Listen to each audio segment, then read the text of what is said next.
Hello students, આપણે આજે serving સબ્જેક્ટની અંદર જોઈશું calculation of included angles of cubic. બરાબર. અને આજના લેક્ચરમાં આપણે જોયું કે calculation of included angle from WC. બરાબર. એટલે રૂલ સર્કલ બેરિંગ માટે આપણે અંદરના એંગલ કઈ રીતે ફાઇન્ડ કરી શકીએ છીએ. બરાબર. એ આપણે આજના લેક્ચરમાં જોયું.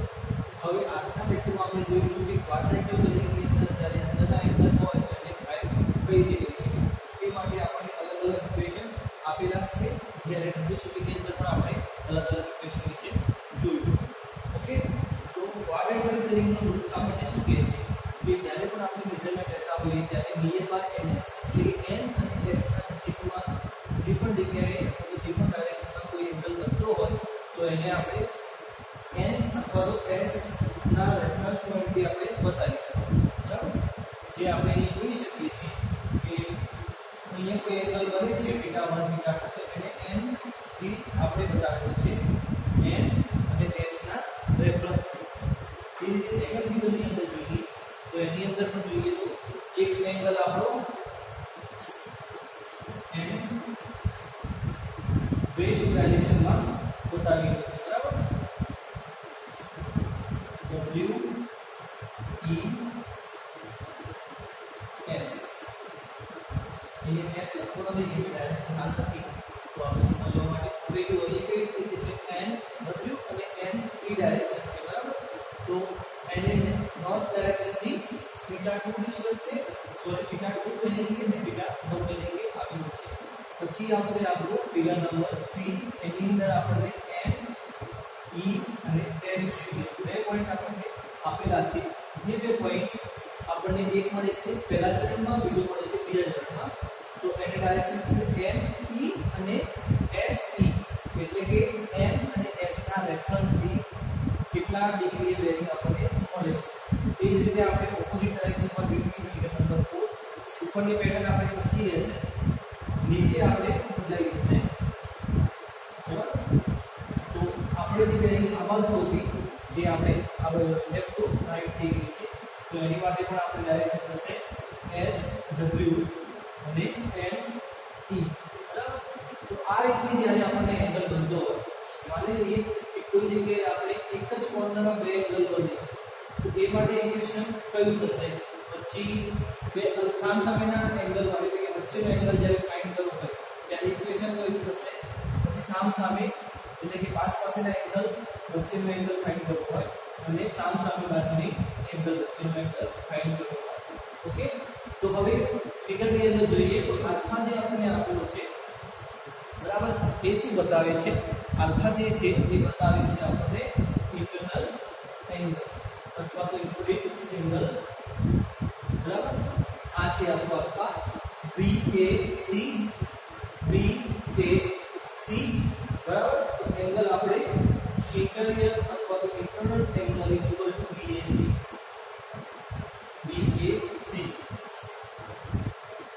ક્લિયર?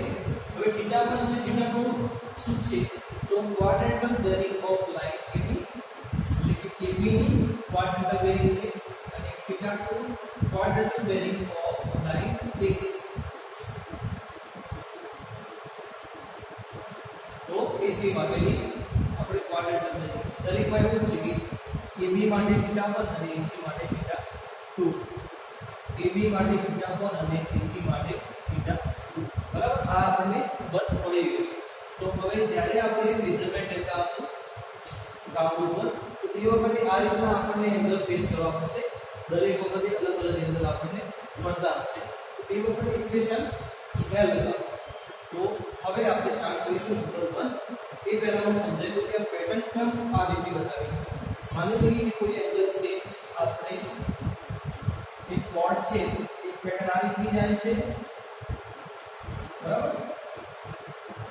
બીજી જે છે એ આ રીતની છે, પછી થર્ડ વન જે છે એ આ રીતની પેટર્ન. અને કોઈ જગ્યાએ આ રીતની પેટર્ન તમારી બનતી હોય તો ત્યાં આપણે શું કરીશું? આમ સાઈન કરી દઈશું. હવે આમાં શું છે? બધી પેટર્ન સરખી બની છે ફિગર નંબર 2 પ્રમાણે. બરાબર. આ રીતની. બરાબર. ઓપન નેચરની વાત કરીએ આ રીતે ફિગર બને છે. સામસામેની વાત કરીએ તો આપણે ફિગર નંબર 3 એટલે કે આ રીતે ફિગર બને છે બંને બાજુ. તો આની માટે જ્યારે આપણે કેલ્ક્યુલેશન કરતા હશું તો એની માટે આ ઇક્વેશન અને જ્યારે અપ અને ડાઉન બે એંગલ છે એની માટે કેલ્ક્યુલેશન કરતા હશું તો આ ઇક્વેશન. બરાબર, આ સમજવા માટે છે. હવે ઇક્વેશન તરફ જઈશું. તો ઇક્વેશનની અંદર નંબર 1 જે ફિગર છે એમાં આપણે ઇક્વેશન આ રીતે બનશે કે આલ્ફા જ્યારે આપણે ફાઇન્ડ કરવો હોય શોધવો હોય, આલ્ફા શું છે જે હું તમને બતાવવાની કોશિશ કરીશ. BAC બરાબર. આલ્ફા જ્યારે શોધવો હોય એટલે કે એ માટે શું કરીશું કે આખો જે એંગલ છે એ છે આપણો θ2 અને આ જે એંગલ છે એ છે θ1. તો θ2 માઈનસ θ1 કરીશું તો આપણને આલ્ફા મળી જશે. એટલે કે મોટી બે એંગલ એક ડાયરેક્શનમાં હોય તો આપણે મોટા એંગલ અને નાના એંગલ બાદ કરીશું તો મોટા એંગલ આપણને મળી જશે. આ વસ્તુ ઇક્વેશન નંબર 1 ની અંદર છે. ઇક્વેશન નંબર 2 ની અંદર આપણને શું કહેવામાં આવે છે કે જ્યારે આપણે બે એંગલ એક પોઈન્ટ પર મર્જ થતા આમાં કોઈ જગ્યાએ માઈનસ નથી કરવાનું છે કે આ એંગલ જે છે આ રીતનું પેટર્ન છે CBAC. એની અંદર આપણે જ્યારે θ1 અને θ2 બંનેનો સરવાળો કરીશું ત્યારે આપણને ટોટલ એંગલ મળશે. તો અહીંયા શું છે કે θ1 + θ2 બંનેનો સરવાળો કરવાથી આપણને આલ્ફા બને એટલે કે આલ્ફા એંગલ મળશે. હવે ફિગર નંબર 3 ઉપર જઈએ તો આની અંદર શું છે કે એક એંગલ આપણને ઉપર તરફ અને બીજો નીચે તરફ એટલે કે BAC આપણે શોધવાનું છે. આ રીતે વચ્ચેનો એંગલ. તો એ માટે ઇક્વેશન શું થશે? તો ઇક્વેશન સિમ્પલ જ છે કે અહીંથી અહીં સુધીનો ભાગ કેટલો હશે આપણો 180 બરાબર. આ છે 90 + 90 એટલે 180 ભાગ હશે. એની અંદરથી આપણે θ1 જાણતા હોય θ2 જાણતા હોય તો બંને માઈનસ કરીશું તો ઓટોમેટિકલી આપણને BAC મળી જશે. બરાબર. તો આલ્ફા = 180 - θ1 - θ2 = BAC. બરાબર. આ રીતે આપણને BAC એંગલ મળશે. ક્લિયર? નંબર 4 ની અંદર જઈએ તો આની અંદર જે પેટર્ન આ બાજુ હતી એ આપણે આ બાજુ એટલે કે આપણે ચોથા ની અંદર મેઝરમેન્ટ લેવાનું થશે. તો એ વખતે આપણે એંગલ કયો બનશે? આપણો જે એંગલ છે કે BAC આ રીતે થશે. હવે આની અંદર તો જુઓ આપણે 180 માંથી માઈનસ કરી અને બંને માઈનસ કરી બરાબર. આપણે 180 માંથી પણ આમાં શું કરીશું θ1 માઈનસ કરીશું અને θ2 પ્લસ કરીશું. જોઈ શકાય છે કેમ કે આપણે એથી પાછળનું પણ મેઝરમેન્ટ જોઈએ છે. તો આટલું આપણે માઈનસ કરીશું અને આટલું પ્લસ કરીશું એટલે કે 180 - θ1 + θ2 બરાબર. ઇક્વેશન એક વખત જોઈ લો કે જ્યારે આ રીતની સિચ્યુએશન હોય બંને એંગલ કોણ બતાવો ત્યારે આપણે આ રીતની ઇક્વેશન પછી જે સામે પાસે મળતા હોય ત્યારે આ રીતની ઇક્વેશન પછી બંને એંગલ જે પહેલા વિચરણમાં મળતા હોય તો 180 માંથી માઈનસ કરવાનું અને સામે વિરુદ્ધ દિશામાં આવતા હોય તો આપણે આ રીતે એક પ્લસ ને એક માઈનસ અને આ વસ્તુ તમારે લખવાની થશે. શાંતિથી 1 મિનિટ માટે જોઈ લો બરાબર કે કઈ જગ્યાએ કઈ ઇક્વેશન મૂકવું અને શું કર્યું છે આપણે.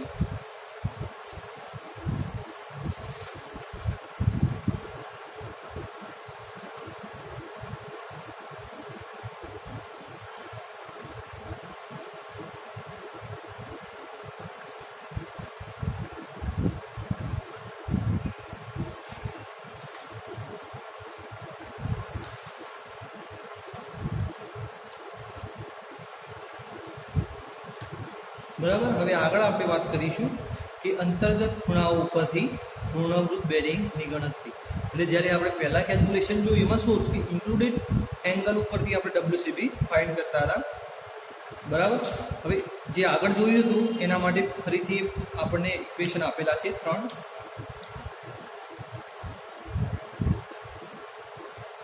હવે આપણે વાત કરીશું કે અંતર્ગત ખૂણા ઉપરથી આપણે WCB કઈ રીતે ફાઇન્ડ કરવું બરાબર.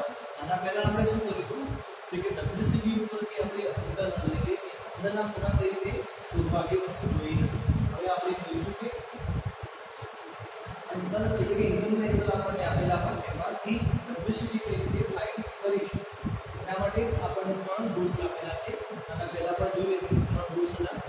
હવે આની અંદર આપણને એમ કીધેલું છે કે જ્યારે કોઈ સ્થાન ઉપરથી લીધેલા એક રેખાના બેરિંગ બીજી રેખા ને તે સ્થાન ઉપરનું બેરિંગ શોધવા માટે પહેલાં શું કરવામાં આવે છે કે જે બે બેરિંગ વચ્ચે અથવા તો બે બેરિંગ આપેલી હોય એના વચ્ચેનો આપણે એંગલ ફાઇન્ડ કરવામાં આવે છે, બરાબર, અથવા તો અંદર પહેલીની અંદર બીજો એંગલ ઉમેરવામાં આવે છે. જો એંગલનો તમારો સરવાળો 360 કરતાં વધારે આવે તો તેને 360માંથી બાદ કરવામાં આવે છે. ઓકે, તો આપણે સિમ્પલ ફિગર દ્વારા સમજીએ કે આપણને એક એંગલ ફાઇન્ડ કરવાનું છે. તો એના માટે ઇક્વેશન છે કે WCB OB બરાબર is equal two WCB OA and included angle. અહીં સુધી પહોંચવા માટે આપણે શું કરવું પડશે? WCB આપણે WCB અને વચ્ચેનો એંગલ બંનેનો સરવાળો કરશો તો આપણને એ સુધીનો આખો એંગલ મળી જશે, બરાબર. તો એ માટે આપણને કઈ વસ્તુ આપે છે કે n cos a માટેનો એંગલ આપેલો છે, બરાબર, અને બીજો એંગલ આપેલો છે n o b, બરાબર. બે એંગલ આપેલા છે. પછી એંગલ ફાઇન્ડ કરવાનો છે. તો આપણે શું કરીશું? 45 + 80 એનો સરવાળો કરીશું. તો બંનેનો સરવાળો કરવાથી આપણને 125 આન્સર મળે છે. ક્લિયર? તો આપણો જે છે એ આન્સર કેટલો થશે? 125. ક્લિયર? બરાબર. એક આ વસ્તુ આપેલી છે આપણને AOB બરાબર, અને બીજી આપી છે NOA આપી છે આપણને 45. આપણે શોધવાનું શું છે? AOB. તો એક આ વેલ્યુ આપેલી છે અને બીજી આ વેલ્યુ આપેલી છે. આખો એંગલ જ્યારે કરવો હોય તો શું કરીશું? બંને એંગલનો સરવાળો એટલે કે 45 + 80 = 125 ડિગ્રી, બરાબર. આ જે લાઈન છે 125 જે આપણે અહીંયા જોઈ રહ્યા છે, બરાબર. હવે એક રૂલ્સ પતી ગયું જેની અંદર શું કીધું હતું હું ફરી તમને કહી દઉં કે જ્યારે કોઈ સ્થાન ઉપરથી લીધેલા બેરિંગ ઉપરથી બીજી કોઈ રેખાનું સ્થાન પરનું બેરિંગ શોધવાનું હોય, કોઈ બેરિંગનું સ્થાન લીધેલું હોય એના ઉપરથી બીજી બેરિંગનું સ્થાન શોધવાનું હોય તો શોધવા માટે પહેલી રેખાના બેરિંગને બે રેખાઓ વચ્ચેનો અંતર્ગત ખૂણો ઉમેરવામાં આવે છે. બે રેખાઓ વચ્ચેનો અંતર્ગત ખૂણો એટલે કયો? જે આપણે જોઈ રહ્યા છીએ અહીંયા 80, બરાબર. તો પહેલી રેખા 45 એની અંદર આપણે 80 એડ કર્યા, ઉમેરવામાં આવે છે અને આપણને જે તે વેલ્યુ મળે છે. હવે જે વેલ્યુ મળે છે 360 કરતાં વધારે છે તો એમાંથી 360 બાદ કરવાના રહેશે. આ થયો આપણો રૂલ નંબર 1. ક્લિયર? હવે રૂલ નંબર 2 ની અંદર જોઈએ તો રૂલ નંબર 2 ની અંદર આપણને એમ કહેવામાં આવ્યું છે કે જ્યારે આપણે ટાવર સર્વે કરતા હોય, બરાબર, ઘડિયાળની દિશામાં એટલે કે ક્લોકવાઇઝ ડાયરેક્શનમાં, તો એ વખતે આપણે WCB કઈ રીતે શોધી શકીએ? તો એ માટે ઇક્વેશન છે કે 4 બેરિંગ બરાબર back bearing minus internal angle. હવે ફિગરમાં જોવાની જરૂર નથી, બરાબર. આ ઇક્વેશન સિમ્પલ જ છે કે 4 બેરિંગ બરાબર back bearing minus internal angle, જેની અંદર if internal angle greater than back bearing, બરાબર. ઇન્ટરનલ એંગલ તમારો મોટો હોય તો એને શું કરીશું? આપણે કરતા કરી દઈશું, પાછળ આપણે બેક બેરિંગ લઈ દઈશું. ક્લિયર? હવે જો તમારો આન્સર 360 કરતાં વધારે આવવાનો છે કે ઓછો આવવાનો છે તો એ માટે આપણે ઇક્વેશનની અંદર રૂલ નંબર 2 માટે શું કરીશું? Back bearing plus 360 minus internal angle. આટલી વસ્તુ આપણે એડવાન્સમાં એડ કરી દઈશું. જ્યારે ઉપરના ઇક્વેશનની અંદર આપણે શું જોયું કે જો તમારો આન્સર 360 કરતાં વધારે આવે તો જ આપણે 360 માંથી માઇનસ કરીશું, અધરવાઇઝ નહીં કરીએ. પરંતુ રૂલ નંબર 2 ની અંદર આપણને આપેલું છે કે આ જે ઇક્વેશન હતું એ, બરાબર, અને જે આન્સર આવશે એને 360 માંથી માઇનસ કરીશું. બરાબર. ઇક્વેશન આ રૂલ થયો આપણો 2. હવે રૂલ નંબર 3 જોઈશું. રૂલ નંબર 3 જોતા પહેલા એક વખત ફરી જોઈ લઈએ. કંઈ ખાસ નથી પણ ઇક્વેશન તમને યાદ હોવું જોઈએ. હવે આ જે છે એ તમને સમજવા માટે આપેલી છે, વેલ્યુ યાદ રાખવાનો હોતો નથી. રૂલ નંબર 1 ની અંદર એમ કહે છે કે પહેલો એંગલ અને બીજો એંગલ વચ્ચેનો સરવાળો કરવાથી આપણને ઇન્ક્લુડ એંગલ મળી જશે. ઇન્ક્લુડ એંગલ આપણો આન્સર કદાચ 360 કરતાં વધારે હોય, બરાબર, સમજવા માટે. તો એને શું કરવાનું, આપણે 360 માંથી માઇનસ કરવાનું થશે. ક્લિયર. સેકન્ડ નંબરનો રૂલ એમ કહે છે કે ફોર બેરિંગ બરાબર બેક બેરિંગ માઇનસ ઇન્ટરનલ. હવે બેમાંથી જે મોટું હોય એને આપણે કરતા કરીએ છીએ, આ તો લઈ લેવાનું અને એનો જે આન્સર આવશે એમાંથી 360 માઇનસ કરવાના, અથવા તો બેક બેરિંગ ગુણ્યા 360 પ્લસ કરી દેવાના અને પછી માઇનસ ઇન્ટરનલ. ક્લિયર. તો આ રીતે ઇક્વેશન છે. હવે રૂલ નંબર 3 જોઈશું આપણે.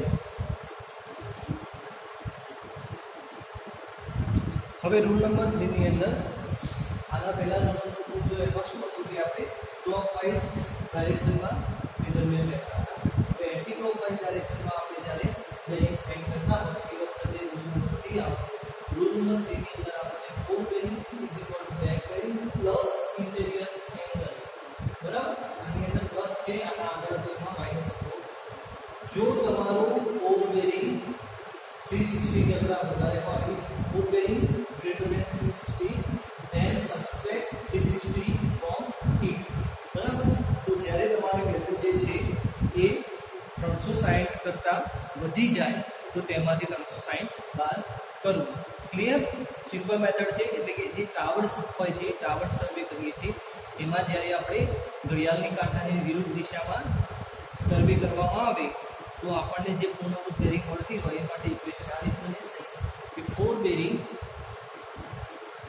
બરાબર બેક બેરિંગ પ્લસ અંતર્ગત ખૂણો એટલે કે ઇન્ટિરિયર એંગલ, અને જો આપણો ઇન્ટરનલ એંગલ 360 કરતાં, એટલે કે ફોર બેરિંગ આપણી જે છે એ 360 કરતાં વધારે આવે, બરાબર, તો એને 360 તેમાંથી બાદ કરીશું. જે રૂલ નંબર આપણે 1 ની અંદર જોયું હતું, બરાબર. રૂલ નંબર 1, 2, 3 એકવાર ફરી તમને રિપીટ કરાવી દઈશ કે રૂલ નંબર 1 ની અંદર શું હતું કે જ્યારે એક લાઈન ઉપરથી પસાર થતી કોઈ એંગલ હોય તો એ એંગલ શોધવા માટે આપણે ઇન્ટરનલ એંગલ શોધવો હોય તો બે એંગલનો આપણે સરવાળો કરીશું અને એ સરવાળો કર્યા પછી આપણને જે વેલ્યુ મળશે એ જો 360 કરતાં વધારે હોય તો એમાંથી 360 માઇનસ કરીશું, બરાબર.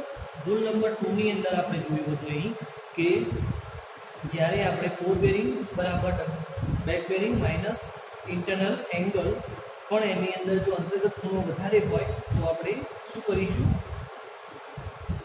એની અંદર 360 પ્લસ કરી દઈશું, બરાબર. એટલે આની અંદર કોઈ એવું કીધું નથી કે માઇનસ કરવા કે પ્લસ કરવા. આપણે ઇક્વેશનની અંદર પ્લસ કરી જ દેવા કે જ્યારે આપણે ઇન્ટરનલ એંગલ બેક બેરિંગ કરતાં ઓછો હોય. હવે રૂલ નંબર 3 ની અંદર આપણે જ્યારે એન્ટી ક્લોકવાઇઝ ડાયરેક્શનમાં મેઝરમેન્ટ લેતા હોઈએ ત્યારે ફોર બેરિંગ બરાબર back bearing plus interior angle, જો તમારી ફોર બેરિંગ 360 કરતાં વધારે આવે તો એને 360 માંથી માઇનસ કરવાની રહેશે. ક્લિયર. તો આજે આપણે આ રીતના અલગ અલગ ઇક્વેશન જોયા. તો તમારે હોમવર્કની અંદર મને calculation of included angle from ક્યુબી, બરાબર, ક્યુબીના જે એંગલ આપણે ફાઇન્ડ કરતા શીખ્યા અથવા તો કઈ રીતે કેલ્ક્યુલેટ કરવા એ જોયું, એ તમારી સ્કેચ સાથે મને દોરી અને પીક મોકલવાનો રહેશે. ક્લિયર. અને નેક્સ્ટ લેક્ચરની અંદર આપણે મેગ્નેટિક ડાયક્લિનેશન સ્ટાર્ટ કરીશું, એટલે કે ચુંબકીય દિક્પાત કોણ. ક્લિયર. તો આજનો લેક્ચર આપણે અહીં સુધી રાખીશું. આ ખાલી છેલ્લું જે ઇક્વેશન છે એ તમે જરા જોઈએ.